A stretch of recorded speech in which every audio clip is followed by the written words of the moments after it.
Hello guys and welcome back to my channel. Today in this video I'm going to check the new flight controller from Foxeer, the F405 all-in-one flight controller. In this video I'm going to go over its features, show you how to use the camera control feature, and in addition I have a small surprise for you in the end of this video. Inside a small plastic case we get in this bag with the flight controller. We also get in a 470 microfarad 35 volts capacitor, and we also get in these 4 rubber spacers that are going to help you to soft mount the flight controller. This flight controller is pretty compact, and you can see it's pretty much shaped like the Foxeer logo with this nice red color in the center. It weighs about 9.52 grams.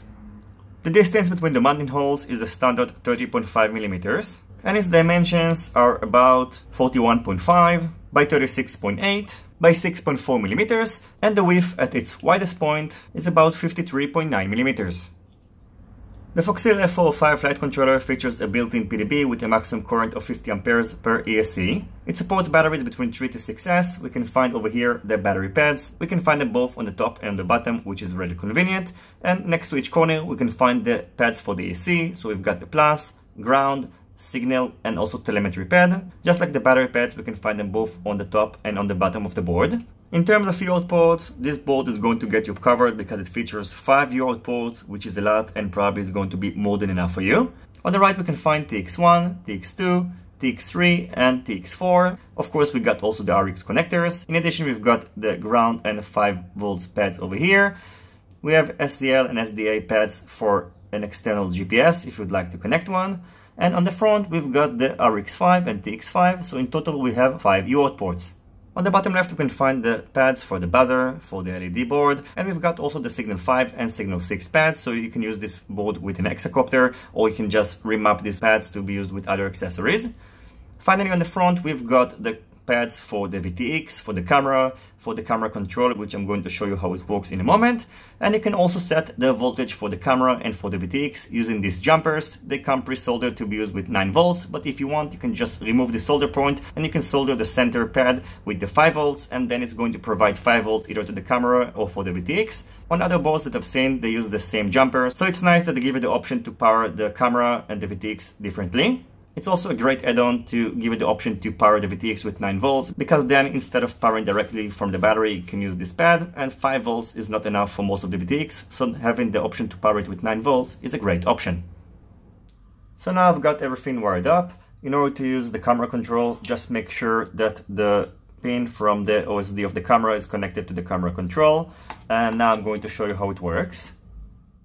Entering the OSD of the camera is done by placing the throttle stick on the center, then you'll need to tilt it to the right. And now we can see we're at the setup menu. Navigation is done using the pitch and roll sticks. If you want to change an option, just tilt the roll to the right or to the left. So let's say for example you want to turn off the camera ID. You can see that now it's set to off and now it's back to on. Selecting an option is done by tilting the throttle to the right. So let's say for example we would like to enter the picked adjustment. You can see now we entered it. And make sure that if it's not working for you, that the throttle is centered, otherwise it's just not going to work. For example, now I lowered it, you can see that nothing is working, but when I place it again, it's neutral position. Now I can navigate through the settings again.